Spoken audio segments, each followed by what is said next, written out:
किसी भी इंसान के दिल तक पहुंचने के लिए खुद पर एतमाद बहुत ज़्यादा ज़रूरी है। और एतमाद मोस्टली दो चीज़ों से हासिल होता है। एक ज़ाहिरी खूबसूरती जो हर औरत के लिए बहुत अहम है, और दूसरी अंदरूनी। अंदरूनी तौर पे खूबसूरत होना बहुत आसान है अगर इंसान एक इरादा कर ले तो, जबकि ज़ाहिरी खूबसूरती पे पैसे भी खर्च होते हैं और वक्त भी। अब आप इन क्लिप्स को देखें। सबसे ज़्यादा कौन सी चीज़ आपको प्रोमिनेंट लग रही है? कपड़ों के bright colours obviously, smile obviously, लेकिन एक और चीज़ है, वो है बाल। अगर आपके बाल अच्छे से बने हुए हैं ना, और आपके बालों के अंदर जान है, तो आपकी पर्सनैलिटी को चार चांद लग जाते हैं। आजकल डैमेज्ड, रफ, फ्रीजी हेयर बहुत ज़्यादा कॉमन हो चुके हैं। एक तो हमारे पानी की वजह से, जिसमें बहुत ज़्यादा केमिकल्स इन्वॉल्व हो गए हैं, क्योंकि ज़्यादातर घर जो हैं वो सनती इलाकों के करीब हैं, जिसकी वजह से उनके पानी के अंदर केमिकल्स का मिलना बहुत ही कॉमन हो चुका है। और जब आप इस तरह का खारा पानी अपने बालों को धोने के लिए इस्तेमाल करते हैं ना, तो बाल इवेंचुअली डैमेज हो जाते हैं, उनकी शाइन ख़त्म हो जाती है, फ्रीजी हो जाते हैं, हेयर फॉल बहुत ज़्यादा कॉमन हो जाता है। तो सबसे पहले जब आपने अपनी हेयर केयर स्टार्ट करनी है ना, तो कोशिश करें कि मीठे पानी का एक कैन लाजमी रखें घर में अपने बालों को धोने के लिए। बॉडी को चाहे खारे पानी से धो लें, जो हार्ड वाटर आपकी टैप्स में आ रहा है, लेकिन जो बाल है ना, उनके लिए एक कैन मीठे पानी का लाजमी रखें अगर आप अपने बालों को अच्छे से रिपेयर करना चाहती हैं तो। अच्छा, मैं आपको प्रोडक्ट्स भी बताऊंगी, लेकिन पहले चलते हैं आपकी हेयर टाइप की तरफ। इसके ऊपर प्रॉपर वीडियो ऑलरेडी बन चुकी है, उसका लिंक डिस्क्रिप्शन बॉक्स में डाल दूंगी।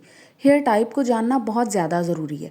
अगर आप 15 मिनट के लिए अपने बालों का एक स्ट्रैंड पानी में डाल के रखते हैं और वो स्ट्रैंड पानी की सतह पे ही रहता है, इसका मतलब है कि आपकी हेयर टाइप लो पोरोसिटी। और अगर वो ग्लास के बिल्कुल नीचे तक चला जाता है तो हाई पोरोसिटी, और अगर दरमियान में रहता है तो मीडियम पोरोसिटी। इसके अलावा भी हेयर टाइप को जानने के बहुत सारे तरीके हैं जो मैंने उस वीडियो में ऑलरेडी डिटेल से डिस्क्राइब कर दी हैं, इसलिए लाजमी देखें। अच्छा, अब आप चेक करें कि अगर आपके बाल इस टाइप के हैं, नीचे से मुरझाए हुए हैं, शाइन बिल्कुल ख़त्म हो चुकी हुई है, बल्कि अक्सर आपको इस तरह के कमेंट्स सुनने को मिलते हैं कि तुम्हारे बाल तो नीचे से बिल्कुल झाड़ू की तरह हो चुके हैं, और वही चीज़ ना ऊपर की तरफ ट्रैवल कर जाती है। काम नीचे से ही स्टार्ट होता है। और इसी तरह जब आप बाल ब्रश करती हैं तो बहुत ज़्यादा हेयर फॉल होता है। आपका ब्रश बालों से भर जाता है, चाहे आप दिन में 3 दफ़ा करें या फिर 3 दिन में 1 दफ़ा करें, लेकिन आपका हेयर फॉल बहुत ज़्यादा है। मैं आपको कुछ बेसिक चीज़ें बताऊंगी जिसको जब हम सही तरीके से इस्तेमाल नहीं ना करते तो हमारे बाल बहुत ज़्यादा डैमेज हो जाते हैं। जिन लोगों के बाल बहुत अच्छे होते हैं वो कोई बहुत स्पेशल और हाई क्लास चीज़ें नहीं यूज़ कर रहे होते, वो सिर्फ अपनी अम्मियों के बताए हुए तरीके पे चल रहे होते हैं। तो आपने भी वही करना है। सबसे पहले है ट्रिमिंग। बेफिक्र हो जाए, आपको प्रोडक्ट्स भी बताऊंगी, लेकिन इन स्टेप्स को मिस नहीं करना, क्योंकि जो स्प्लिट एंड्स होते हैं ना, वो शेफ्ट पे फर्दर अपवर्ड्स ट्रेवल करते हैं। इनको कम से कम भी 15 दिन बाद लाजमी नीचे से ट्रिम कर लिया करें। उसके बाद है हेयर स्टाइलिंग। बहुत कॉमन हो चुकी है, स्ट्रेटनर का यूज़ बहुत कॉमन हो चुका है। इन चीज़ों से पहले हीट प्रोटेक्टेंट लाजमी लगाया करें। फिर आती है हेयर डाइंग। बालों को सिर्फ तब डाई करें जब आपके बालों की क्वालिटी टॉप नॉच है, लेकिन अगर आपके बाल पहले से डैमेज है ना, तो इनको मज़ीद डैमेज प्लीज़ ना करें। इससे बेहतर है कि आप देसी मेहंदी का इस्तेमाल करें। अच्छा, और जब भी आपने अपने बालों की उलझनें निकालनी है ना, डीटेंगल करना है, तो वाइट टूथ कॉम्ब यूज़ करना है। और कोशिश करनी है कि जब आपके बाल थोड़े थोड़े गीले हों तभी आप उनको वाइट टूथ कॉम्ब से डीटेंगल कर लें, लेकिन आपने टोटली ड्राई हेयर नहीं तोड़ने, और ना ही आपने नॉट्स को बहुत ज़्यादा ज़ोर ज़ोर से खींचना है कि आपके बाल जो हैं वो रूट से ही डैमेज होना स्टार्ट हो जाएं। पहले हमेशा अपने एंड्स को क्लियर करते हैं। जब नीचे वाले लंबे बालों से उलझने निकल जाएं तो उसके बाद आप रूट्स को क्लियर करें।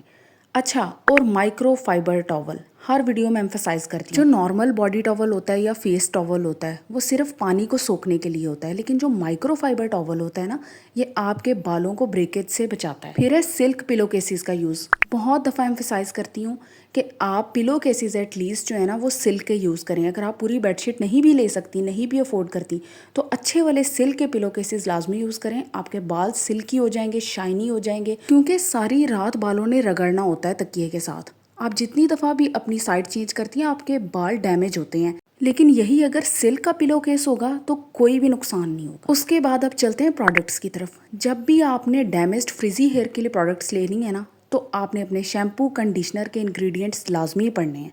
इस चीज़ को कभी इग्नोर नहीं करना कि बस जो सुना खरीद लिया। इंग्रेडिएंट्स कौन से होने चाहिए? सल्फेट बिल्कुल भी ना हो। जब भी लेना है सल्फेट फ्री शैम्पू लेना है, और कंडीशनर भी सल्फेट फ्री।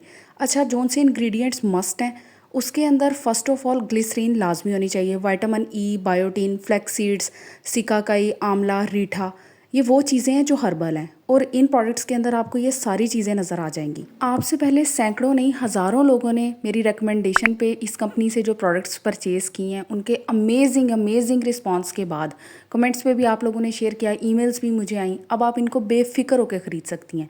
बिल्कुल इसी तरह ये कंडीशनर है, इसके अंदर भी कोई सल्फेट नहीं है। और मज़े की बात है कि इसमें कोकोनट मिल्क है। मैं आपको बताऊं, जो फ्रीजी डैमेज्ड हेयर होते हैं ना, आप पिछली वीडियो को डिटेल से देखेंगे, आपको आइडिया हो जाएगा। उसके लिए कोकोनट सबसे बेस्ट ऑयल है। इसके अलावा vitamin E organ oil keratin shampoo, ये भी आपके डैमेज फ्रीजी हेयर को रिपेयर करने के लिए बेस्ट है।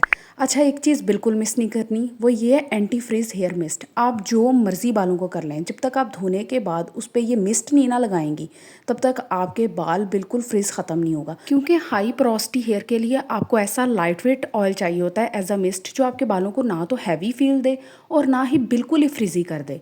तो ऑर्गन ऑयल उसके लिए बेस्ट चॉइस है। अब कुछ इंपॉर्टेंट नोट्स अपने बालों को शैम्पू करने के लिए। कभी भी आपने डैमेज्ड फ्रीजी हेयर को नीचे एंड्स से शैम्पू नहीं करना। सिर्फ जो ऊपर से रूट से शैम्पू आ रहा होगा ना, उसी को आपने नीचे की तरफ ले जाना है बस। अलहदा से इन पे बिल्कुल शैम्पू नहीं लगाना और रगड़ना तो बिल्कुल भी नहीं है। बस क्लीन चाहिए ना आपको हेयर, वही जो रूट्स पे आपने शैम्पू लगाया उसी को नीचे ट्रैवल कर जाएं। और हमेशा बालों को एयर ड्राई करें। प्रोडक्ट्स को परचेज़ करने का कोड है होम मिस्टिक 10। मैं उसका लिंक भी डिस्क्रिप्शन बॉक्स में डाल दूंगी और कोड भी मेंशन कर दूंगी। इससे आपको 10% डिस्काउंट मिल जाएगा। और जब आपको अच्छे और बेहतरीन रिजल्ट्स मिलें, आपने मुझे कमेंट्स पे लाजमी शेयर करना है।